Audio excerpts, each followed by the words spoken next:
Hello guys, welcome back to my channel. My name is Shad Godoy and today I'm going to show to you one of the freelancing websites that I use as a freelancer, and ito po ay discover ko last pandemic pa, and it also has a lot of clients, it also has a lot of jobs, a lot of gigs na legit po, na nakakatulong po sa mga freelancers or virtual assistant na naghahanap po ng mga consistent flows of legit clients po na willing to pay po for the amount that is very relevant to what they're asking for. So ito po yung freelancing website na ah, hindi po, yung parang hindi po putyo-putyo yung pasahod. I mean, yung mga VAs po dito ay talagang masaya to be a part of the community kasi nga they treat virtual assistant well. So today I'm going to show you what is this website is for. So, yan po yung nakikita nyo sa screen. Ito po si freeapp.net, no? Um, so, ito po yung website na sinasabi ko sa inyo. So, makikita nyo dito. So, sinasabi nila dito, yung access to the top 1% of uh, online talent, no? So, talagang yung freeapp.net ay talagang naghahanap po sila ng mga magagaling, no? Ng mga virtual assistants, freelancers, no? Tawag po nga nila, 'di ba? Top talent, no? So, they vet the 1%, no? 1% of the community. Yun po yung sinasabi nila, no? 1% na mga freelancers na hinahanap nila, no? So, So parang kung titignan mo yung math, no, sa 100 na tinitignan nila na qualified, isa lang po yung kinukuha talaga nila as a vetted freelancer. So medyo mahirap makapasok kung susuyuin nyo, kung susuriin nyo, no, medyo makahirap makapasok. Pero once na makapasok ka dito sa freeapp.net, sigurado naman po na yung mga trabaho na makukuha nyo dito are very well po na trabaho, no? So hindi lang po siya yung kagaya ng mga Upwork.com na kung sino-sino lang po yung mga clients, no, or mga business owners na makikilala nyo. Kumbaga yung mga makikilala nyo business owners dito, na vet din po sila, ano? Kumbaga bago sila makapasok sa platform, kumbaga ino-orient din po sila, hinahanapan po sila ng mga valid, no, business information in order for the community, no, na masigurado, no, na totoo yung mga legit clients yung papasok dito. So ito po si freeapp.net, no. So kung gusto niyo mapunta dito, uh, visit niyo lang po yung description. So nilagay ko po yung link po under the description, no, para makapunta kayo dito sa website. So kung titignan nyo, sabi dito, get more done faster, hire pre-vetted freelancers, or start working as a freelancer. No? So, dalawa po yung option. If you are business owner, you can hire top talent, or if you are virtual assistant or freelancer, you can apply as a freelancer. So, if you want to apply, you just need to click here, no, apply as a freelancer. Or if you already had an account, you can just log in your account, no. So, ayan po. Sabi dito, no, um, access to the top 1% of online talent, no. We recruit, interview, and vet thousands of freelancers each week for their skills, communication, and attitude. We only let in the top 1% of applicants, so you get access to the best of the best from the start. Hire within days, not weeks or months. Well, we will pair you with a qualified candidate based on your job description within 24 hours so you can get to work faster than ever before. So, yun po. So, maganda po ang mga kagandaan po kay freeapp.net is napakaganda po ng customer support. Also, hindi lang po yung customer support na patungkol po sa mga business owners, maganda rin po yung freelancing support on the side po ng mga freelancers, no, kung may mga problema sila regarding payment, pera, yung mga clients nila hindi sila sinisipot, or there are problems or issues within the coverage of their jobs, no. Hindi po sa amin yung problema sa bahay, sa trabaho lang po syempre. So, they are well, no, communicated, no. Kumbaga, hindi sila namomroblema kung sino bang kakausapin nila.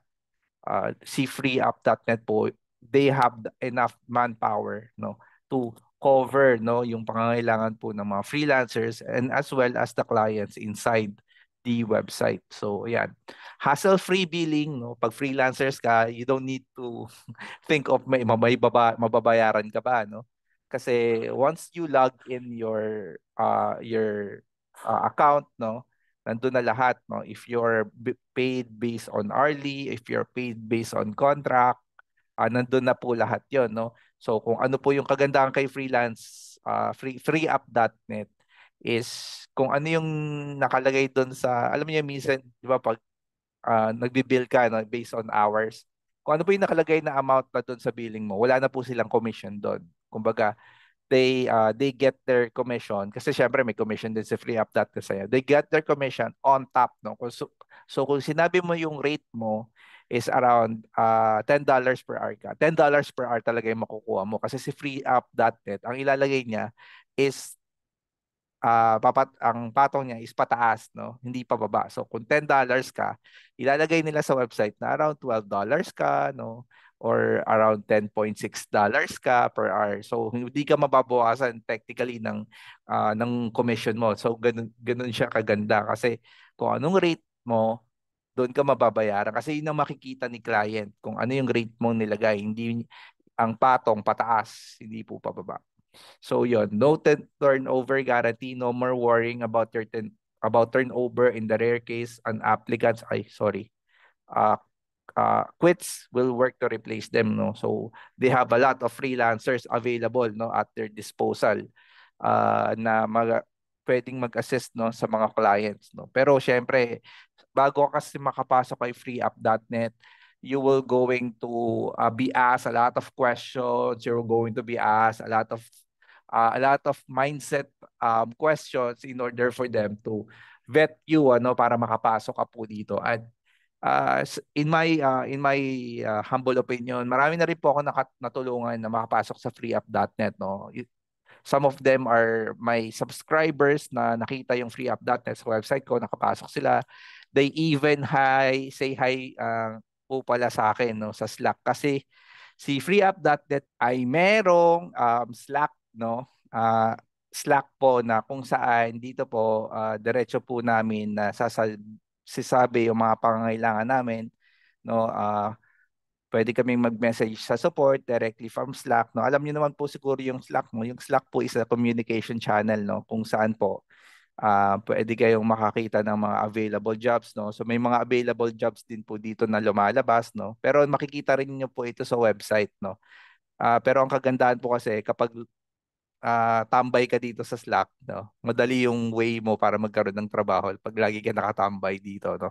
Especially if you're really looking for a job every day, no, tambay ka lang dito, titignan mo kung may mga open position kasi nga po, um, in my case is wala po ganong sobrang competition kasi po kadalasan po kasi ng mga nasa freeup.net ay marami na rin po silang mga clients din po na mga regular. So actually yung mga nandito po na mga trabaho, kumbaga kung sino na lang po talaga yung available na pwede pong mag-apply, no? At magkakatanggap ka rin po ng mga messages po sa email address mo, kung saan na meron ka pong client na match nun sa profile mo, no? Pag nakagawa ka po ng profile mo inside freeup.net, no?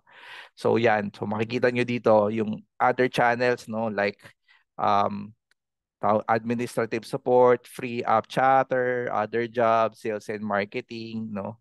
So, meron mga sales and marketing jobs po na makikita. Tapos po, kung gusto mong makipag-usap sa mga ibang freelancers, no? Dito ka, kung meron kang gustong sabihin, no? At saka yung mga new hire, no? So, tawag dito, ina-announce din po dito yung mga new hires, no?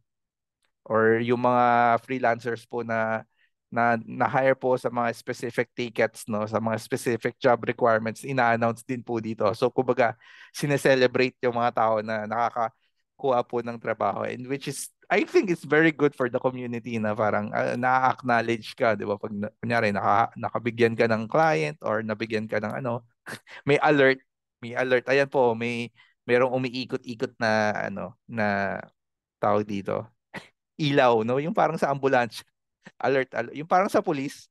Yan. So, if you have questions din po, no, sobrang madami pong sumasagot dito, no, na if you are in need of answers, at meron din po mga customer service po na tumutulong po dito sa mga freelancers, no, kung kailangan po ng tulong regarding payment, or may problema sa PayPal mo, may problema sa banking mo, no.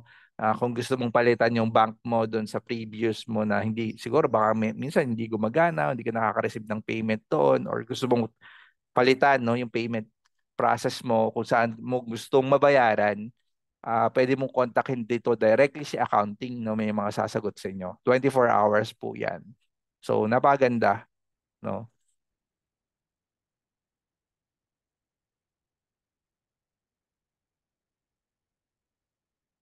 So 'yan po, no. So ang mga hina-hire po dito sa freeup.net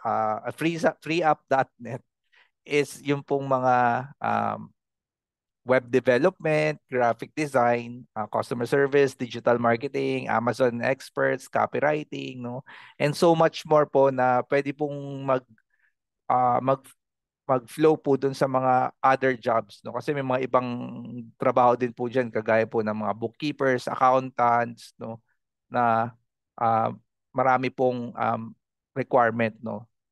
Pero hindi po dito na mention sa website, no. Pero syempre kasi nung dinidesign yung website dito, syempre pinipili lang po yung mga, kung ilan lang po yung pwede nilang maipakita para hindi po masyadong maraming nakalagay, no. So ayan po, choose from the three levels, no, of expertise, no. So ito yung kung makikita nyo dito, ito po yung binabayad ni client, no. So sa mga entry level, ang minimum po niya is around $5 to $15 per hour. The mid level is $50 to $30 per hour, and the expert level is around $30 to $75 per hour.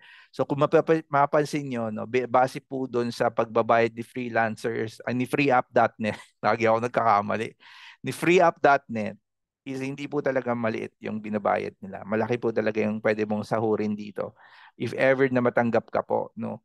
Ah, so if you have a job request day for free, no, pwede ka mag-start mag-hire if you're a business owner, no.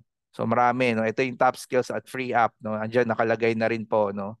So um if you have any questions or regarding sa freeup.net, no, or if you want to hire or apply as a freelancer, just visit freeup.net and click, no, the link, no, in order for you to think, no, kung ano ba yung mga requirements, ano ba yung mga pwede, no, para kung marami kang tanong, no, marami kang kinukuli-kuli sa isip mo, no, walang problema yon, no? You just go to the website and try to see it for yourself, no? Para at least pakita nyo po yung requirement nyo, or kung sa tingin yung pasok kayo, no?